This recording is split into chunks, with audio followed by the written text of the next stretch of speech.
Olá, alunos do sétimo ano, tudo bem com vocês? Eu decidi fazer esse vídeo para correção das atividades que eu passei até o momento. À medida que vocês foram entregando, eu já corrigi os que eu devolvi, já está corrigido.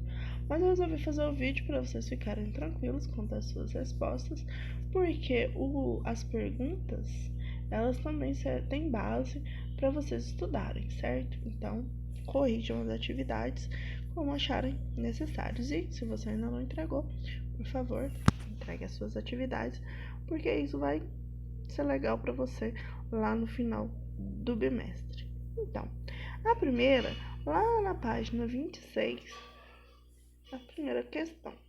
Escreva um pequeno texto sobre o contexto cultural, científico e religioso europeu nos séculos XVI e XVII. Então, é uma resposta pessoal, porque é um texto que você vai fazer. Contudo, o que você pode falar em relação a esse contexto? E que esses séculos, primeiramente, eles foram marcados pela circulação mais amplas, digamos assim, das ideias humanistas, difundidas a partir da época do Renascimento. Com isso, vários pensadores passaram a questionar a posição da igreja, a autoridade severa da igreja nas sociedades europeias. E no campo científico, isso na questão religiosa. No campo científico, a gente tem aí as grandes invenções. Foi inventada a luneta, que possibilitou com que os cientistas observassem melhor os astros, e várias outras invenções que vieram aí no pós-renascimento com essas ideias iluministas, né? Outra coisa que vocês podem falar é essa questão da imprensa. Quando surge a imprensa e o fato da Bíblia tá sendo produzida na língua de cada uma dos povos, é bastante interessante, porque a Bíblia até então ela era apenas em latim. E o fato da Bíblia ser traduzida e impressa na língua das pessoas facilitava a compreensão. É outra coisa que veio com o iluminismo. E também o fato de que a população começou a pensar aí que estaria errado a maneira com que os clérigos eles estavam se comportando, e também o fato da venda, né, das indulgências, que vendas, digamos assim, era como se estivessem vendendo o perdão. E as pessoas passaram a observar isso como algo errado. Então, tudo isso são coisas que acontecem na Europa por volta do século XVI e do século XVII, que você pode estar comentando no seu texto. Número 2, ainda da página 26. Que procedimento da Igreja Católica foi mais contestado por Lutero em suas 95 teses?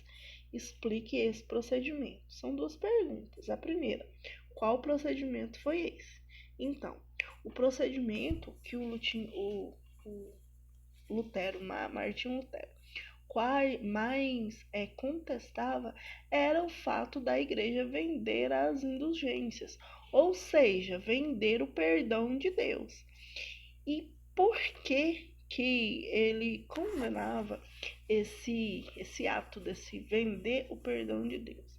Porque na época de Lutero era possível comprar o perdão, e inclusive para pessoas que já faleceram, ou até para as pessoas que ainda nem tinham cometido esses pecados. Então isso deixou o Martin Lutero bastante indignado, e foi uma das teclas dessas 95 teses que o Martin Lutero mais bateu, essa questão de vender o perdão de Deus. A igreja ela não tinha autoridade para vender esse perdão, certo? Ainda na página 26, a número 3. O que foi a Contra-Reforma? Vamos lá. A Contra-Reforma, ela foi um movimento organizado pela Igreja Católica para tentar conter o avanço das ideias do Martinho Lutero, os avanços dessa ideia de que a igreja estava fazendo coisas erradas. Então foi uma forma que a igreja achou de se reformular, por isso é contra-reforma.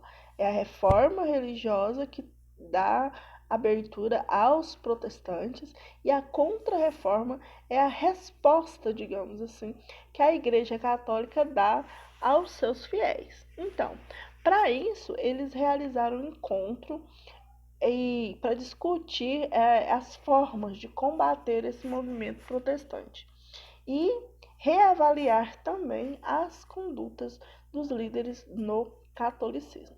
Esses encontros eles ocorreram na cidade italiana de Trento.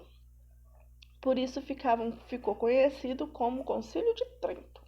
As principais decisões tomadas no Concílio de Trento foram a instituição do Index, que era uma lista de livros proibidos que os cristãos não podiam ler, e a criação da Companhia de Jesus e o fortalecimento do Tribunal da Inquisição, que começou a ir atrás das pessoas que eram contra a Igreja Católica, certo? Então, terminou, são essas 3 questões na página 26. E agora eu vou passar para vocês um exercício. Lá na página 27, vocês vão fazer esse exercício, que consiste em, primeiramente, analisar as imagens. Vocês sabem que analisar as imagens é coisa de historiador, né? Então, porque os quadros, as pinturas, elas retratam os comportamentos da época. Então, por isso que a análise de imagens é tão importante para o historiador.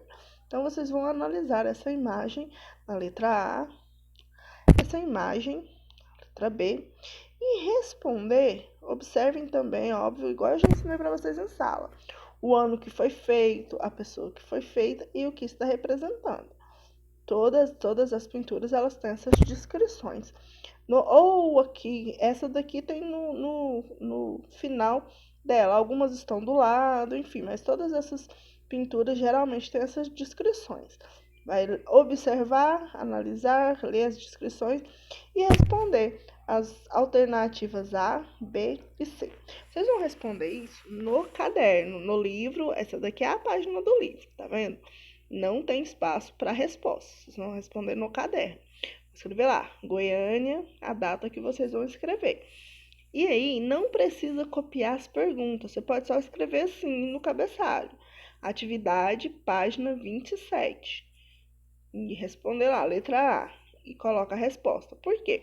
O livro é de vocês. Então, quando você for estudar e for buscar essas respostas para você estudar, a gente sabe que o caderno é complemento dos seus estudos e que as atividades, elas complementam também aí de forma significativa a maneira como vocês estudam. Então, você vai lá, página 27, letra A, e pode responder. Letra A, responde. Letra B, responde. Letra C, responde. Terminou de fazer todos esses pontos, A, B e C, você vai tirar sua foto, já sabem, né? De praxe isso. Tirar sua foto e postar dentro do Classroom, dentro do tópico História, terceiro bimestre, Reforma Protestante, essa daqui, Reforma Protestante. Essas outras atividades são atividades que nós já fizemos, algumas inclusive já estão fechadas. Se você não fez nenhuma dessas atividades, ainda dá tempo de fazer. As que estão fechadas vão valer menos pontos, mas vale metade da nota. E as outras, se você postar antes da data de fechamento, elas valem os pontos totais. Gente, peço para todos vocês que façam as atividades. E essas atividades, elas têm um valor de 3 pontos.